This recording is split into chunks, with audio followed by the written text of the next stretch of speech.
Coba deh bayangin sebentar, piramida Agung Giza. Udah 4.500 tahun berdiri kokoh gitu ya. Dibangun dari jutaan balok batu, satu baloknya bisa seberat mobil. Gila kan? Dan yang bikin mikir itu, presisi matematisnya. Kayaknya mustahil banget buat teknologi zaman segitu. Gimana coba caranya? Betul sekali. Kita sering dengarnya kan ini cuma makam Firaun.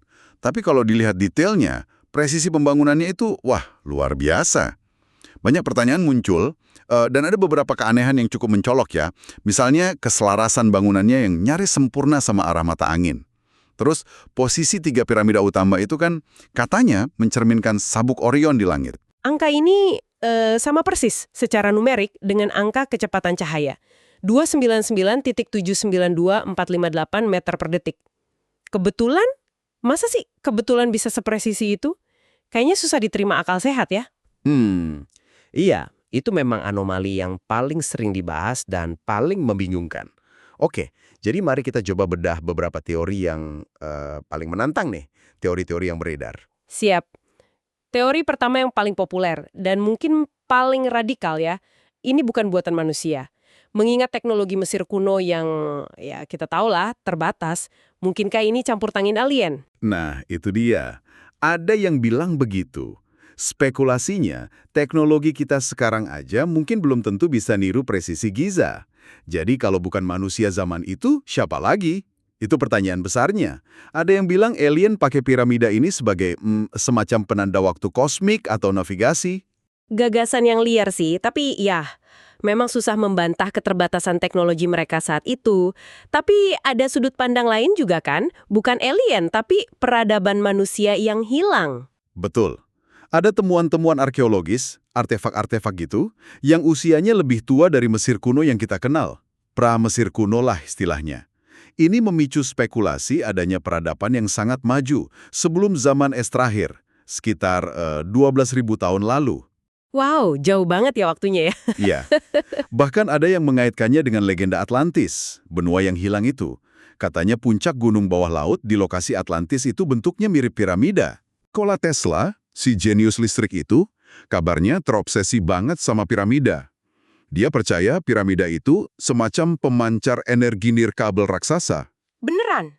Tesla percaya gitu? Ada dasarnya nggak sih? Ternyata ada. Penelitian fisika modern, saya baca ada dari fisikawan Rusia dan Jerman, itu menemukan bukti kalau bentuk piramida secara alami bisa memusatkan energi elektromagnetik.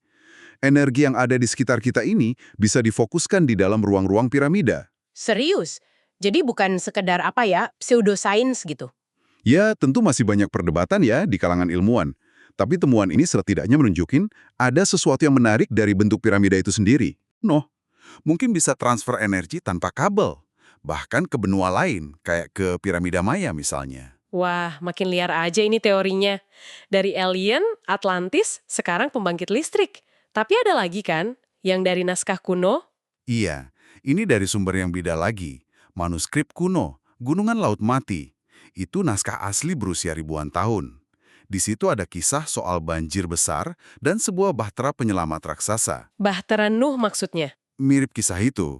Tapi yang unik, deskripsi bentuk bahtera di naskah itu katanya bukan kayak kapal biasa yang kita bayangin. Bentuknya lebih mirip limas atau ya piramida. Hah, jadi piramida Agung Giza itu Bahtera Nuh versi lain. Waduh, ini beneran beda banget arahnya. Sulit dipercaya sih. Memang sulit, tapi ini salah satu interpretasi yang muncul dari pembacaan naskah kuno itu. Semua teori ini kan ujung-ujungnya nanya, apa sih tujuan sebenarnya piramida ini? Dan apa yang ada di dalamnya? Nah, soal isi dalamnya ini juga misterius. Ingat nggak insiden tahun 90-an? Oh, yang penemuan pintu rahasia kecil itu ya? Di piramida Khufu. Iya, ilmuwan kan ngebor lubang kecil buat masukin kamera, terus tiba-tiba proyeknya dihentikan sama pemerintah Mesir. Alasannya, katanya nggak ada apa-apa, tapi rekaman videonya nggak pernah dirilis ke publik. Aneh kan? Sangat aneh. Wajar kalau orang jadi bertanya-tanya, apa sih yang mereka sembunyikan di balik pintu itu? Harta karun? Atau mungkin bukti yang mendukung salah satu teori tadi? Entahlah, tapi misterinya nggak berhenti di situ kan? Ada perkembangan baru lagi. Nah, ini bagian yang paling seru mungkin. Baru-baru ini ada penemuan lagi.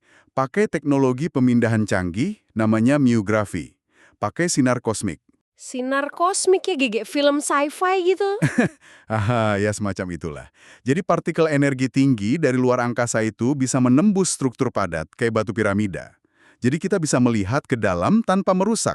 Oke, terus apa yang mereka temukan? Sesuatu yang nggak disangka-sangka sama sekali. Sebuah rongga kosong raksasa. Letaknya di dalam piramida, dekat Galeri Agung, itu lorong besar yang menanjak di dalam piramida. Rongga kosong, sebesar apa? Cukup besar, kira-kira seukuran pesawat kecil lah. Dan ini benar-benar baru ketahuan, nggak ada di peta atau catatan manapun sebelumnya. Wow, ini twist banget, ruang kosong misterius baru. Jangan-jangan ini nyambung sama pintu rahasia yang ditutup-tutupi itu. Bisa jadi, atau mungkin ini sesuatu yang lain lagi.